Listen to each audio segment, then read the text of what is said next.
Hello, and welcome to today's episode of Your Best Unleashed. I am your host, Stephanie Jackman. And I want to thank you for joining me today.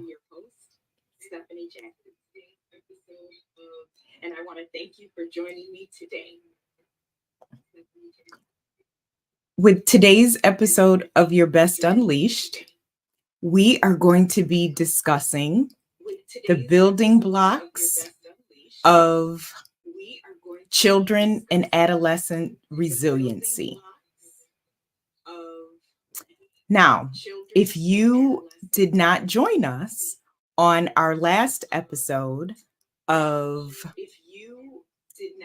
the series of The Power of Gratitude, Part 2, you missed a treat. And the reason you missed a treat is because I spoke a little bit to parents around them saying, Stephanie, my children or my grandchildren are not and do not demonstrate gratitude. So today we're going to talk about how you build resiliency in our children. So if today is the first day that you have joined us for Your Best Unleashed, I want to thank you for taking the time to be with us. And I want to tell you about Your Best Unleashed. Your Best Unleashed is a live broadcast that is designed to give you practical skills around everyday life challenges. So we're giving you information around being your best spiritually, mentally, emotionally. And so we want to anchor you on being your best. That's the purpose of today's broadcast, and that's the purpose of today's episode. So if you have subscribed to my channel, I want to thank you very much. And if you have not subscribed, but today is your first day of joining us, again, I want to thank you. And I also want to encourage you to share this broadcast with your communities. All right, so we are going to jump right in and talk about the building blocks of resiliency with our children and adolescents. So for today's purposes, let's define resiliency. So in its simplest form, resiliency is the ability to be able to bounce back. All right? Being able to bounce back from life's challenges and obstacles, right? So we're going to talk about that a little bit. We're going to talk about how promoting resiliency in children is critical and crucial for healthy growth and development, not just for in their childhood, but also as they move into adulthood. Now, when we talk about children and adolescents, we're talking about ensuring that we help them develop age-appropriate coping skills and strategies. So we're going to look at six areas in which resiliency is beneficial for children. And not only will it be beneficial for children, but it also will be beneficial for you all that are out there that are parents, caregivers, grandparents, guardians. So we're going to jump right in and let's begin to talk about the benefits of building resiliency in our children and adolescents. Now, it's never too early to start developing resiliency. Again, resiliency is the ability to be able to bounce back. That's what we want to teach our children. We want to be able to teach them healthy coping skills to be able to manage life's challenges. All right. So, the first one, first, right? We're looking at how do they regulate their emotions? All right. So, regulating emotions. What do you mean, Stephanie, when you say regulating emotions? Well, they're able to better handle their emotions, whether they're sad, whether they're happy, whether they are frustrated or angry. They're not having outbursts, right? They're able to manage that, communicate their feelings, and talk about that with a trusted adult. So that is one way in terms of regulating their emotions. The benefit of regulating emotions for children as well as adults is that could potentially decrease the challenges around anxiety and depression. So, one is going to be regulating emotions, right? That's a benefit. Now, Number two, again, a benefit of building resiliency in our children and adolescents. It's improved problem solving skills. Now, problem solving skills, we all need them. Life is certainly facing many challenges and brings many obstacles for us. So we want to be able to have improved problem solving skills. What does that mean? That means that our children can be able to think in a deeper way and a deeper level when challenges present themselves. So they will not just crumble or fall apart, but they'll be able to think on a deeper level around, okay, how can I face this challenge? How do I go to another person, a trusted adult? If I look at this particular challenge, I'm not so much focused on the problem, but I'm more so exploring the solution. Then also, if we're helping our children build resiliency, we're also teaching them how to look at the cause and the effect. So if I do this, what are the potential outcomes of my actions? Again, this is looking at what many of us adults may call critical thinking skills. So that's number two.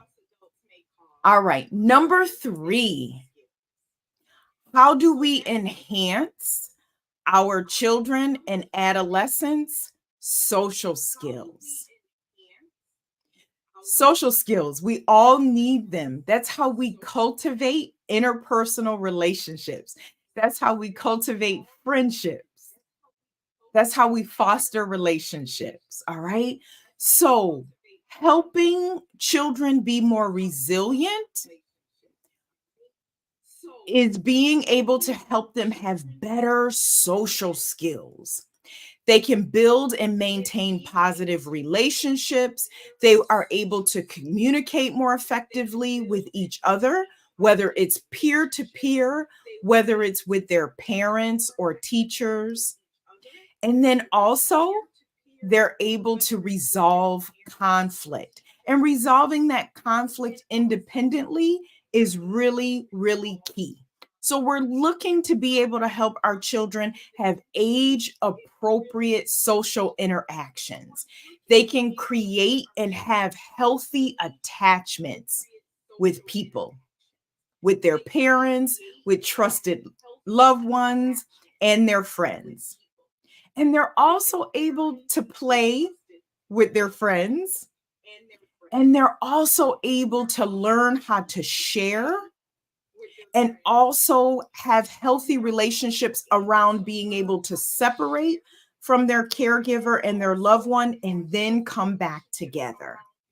So that is point number 3 around being able to have our children develop healthy social skills. So, again, ladies and gentlemen, we're talking about building blocks of resiliency for our children and adolescents. Again, this is all to be able to help them with healthy development and move into becoming healthy young adults and mature aged adults. All right. Point number 4, we're at point number 4. Point number 4 is creating an increased self esteem for our children. So, increased self esteem. What is self esteem? Self esteem is really how do we feel about ourselves when no one else is around?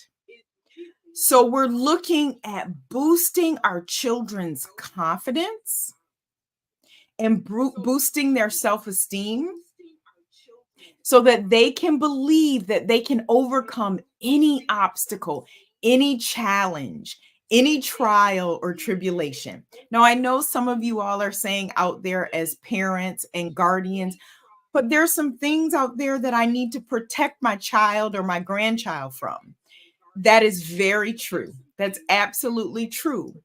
But the reality is that we cannot protect our children from everything. So we want to make sure that we're giving them the opportunity to have and build that confidence so that they feel as though they can conquer anything. Now, it's key and critical for us to remember that oftentimes as adults, we're the ones that introduce fear to children. Many times we can see and observe that children are fearless. How do we observe that? Because if we put our arms out to them, most of our children, they're going to jump and leap into our arms, which says that they are fearless. So we're introducing fear to them by saying, oh, no, no, no, no, no, don't jump. Don't do that. I don't want you to hurt yourself. But there are some things that they're going to experience in life that the reality is, as caregivers and loved ones and providers and guardians, we're not going to be able to protect them from everything. So we want to develop that healthy self-esteem within them, as well as, like I said in point 3, we want to be able to help them with enhancing their social skills and develop those problem solving skills, right? So that is point number 4, allowing children to believe in their abilities and allowing them to develop and create a mindset of where they're capable, allowing them to develop a mindset that the whole world is at their fingertips and they can explore, and then creating a mindset of problem solving, healthy self esteem, and positive praise and encouragement for them. So that is point number 4. All right. Again, just to reiterate to those of you that are viewing out there, we are talking about building blocks for children and adolescents in order to be able to help them develop a degree of resiliency. And again, for today's purposes, resiliency is around the ability to be able to bounce back from life's challenges, right?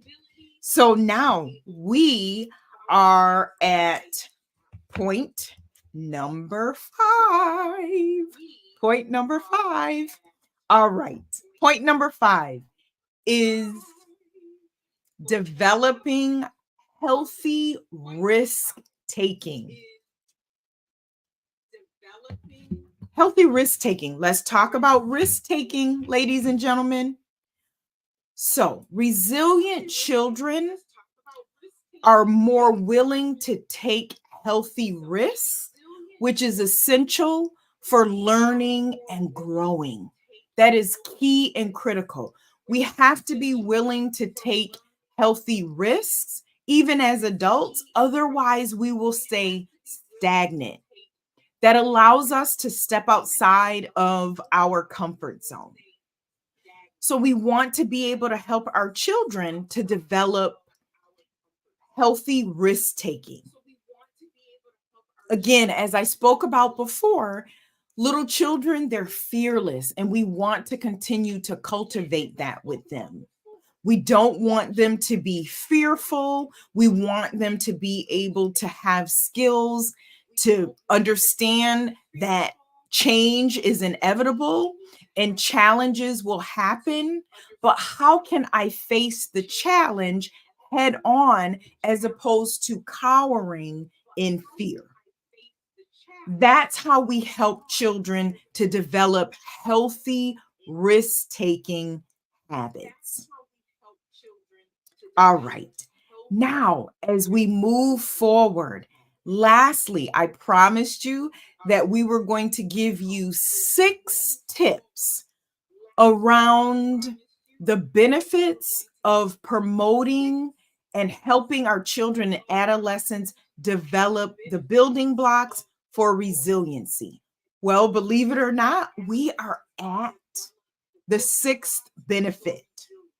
So let's explore the sixth benefit. We're going to explore the 6th benefit. And the 6th benefit is adaptability. So let's talk about adaptability. Adaptability for our children in its simplest form is allowing our children to develop the skill of flexibility. How can they be flexible? How can they adapt to change? Life is full of changes. We know that as caregivers and adults. So we have to be willing to teach our children how to begin to pivot, how to begin to shift. That when we had plans for something to happen and something unexpected happens, how do we then shift and pivot? Because change is inevitable. Now, don't get me wrong, for children, particularly young children, preschool children, structure is needed. Children thrive off of structure, and structure is needed. Even when children say, no, I just want a free play, we still have to be able to create structure for them. But it's also key and critical that when something transpires, something unexpected in the course of our day occurs, that our children need to have the skill of adaptability and flexibility. Let's take COVID, for example. Many of our children had to persevere through COVID. And unfortunately, a lot of our children suffered during that time. They suffered academically, they suffered socially, they suffered mental health wise. So it is key and critical that, again, we teach our children how to be able to quickly adjust when disruptions occur, because we're living in a fast-paced, changing world.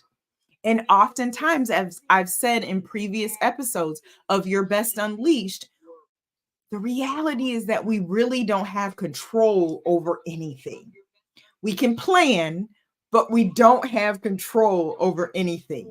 So we just have to persevere and move forward. And we have to teach our children those skills around adaptability.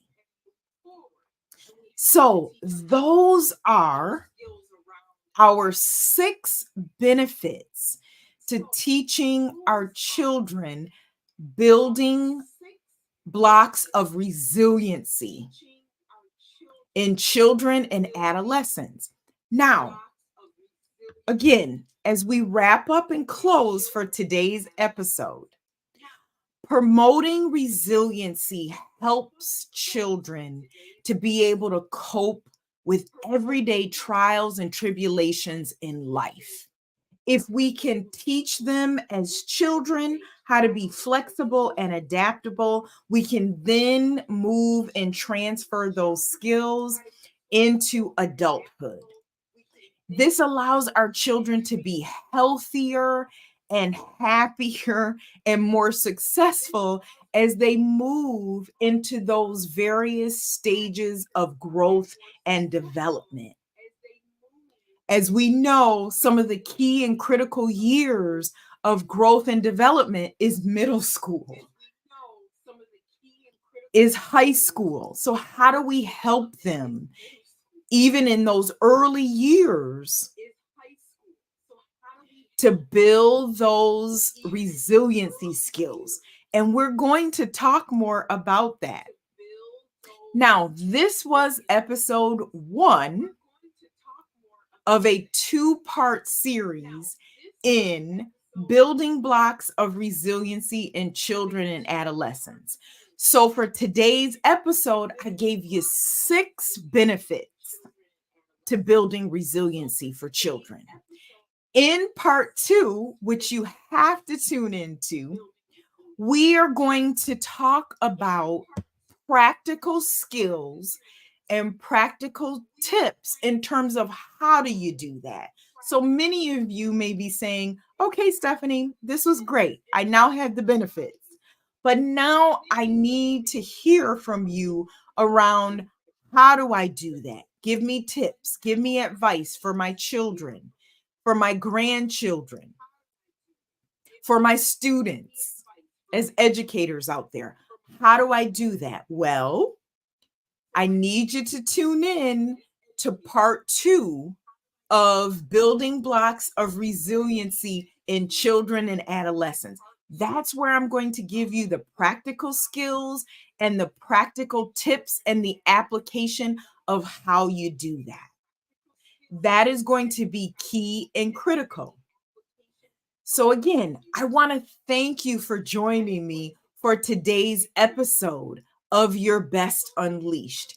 If you have not done so, I'm going to ask you to subscribe to my channel.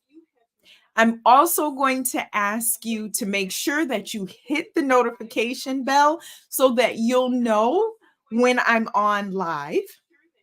And also, with such a key and critical topic around our children and our adolescents, I'm going to ask you to make sure that you share this episode with your communities. And as I stated to you on our next episode of Your Best Unleash, we're going to do part 2, and I'm going to give you practical skills and practical tips on the application of how to help our children and adolescents develop resiliency skills. Thank you for joining me for today's episode of Your Best Unleashed, where our goal is to help you be your best spiritually, mentally, emotionally, and mentally. It is our desire to give you practical skills and tips and help anchor you to be your best. I want to thank you for joining me and make it a great day.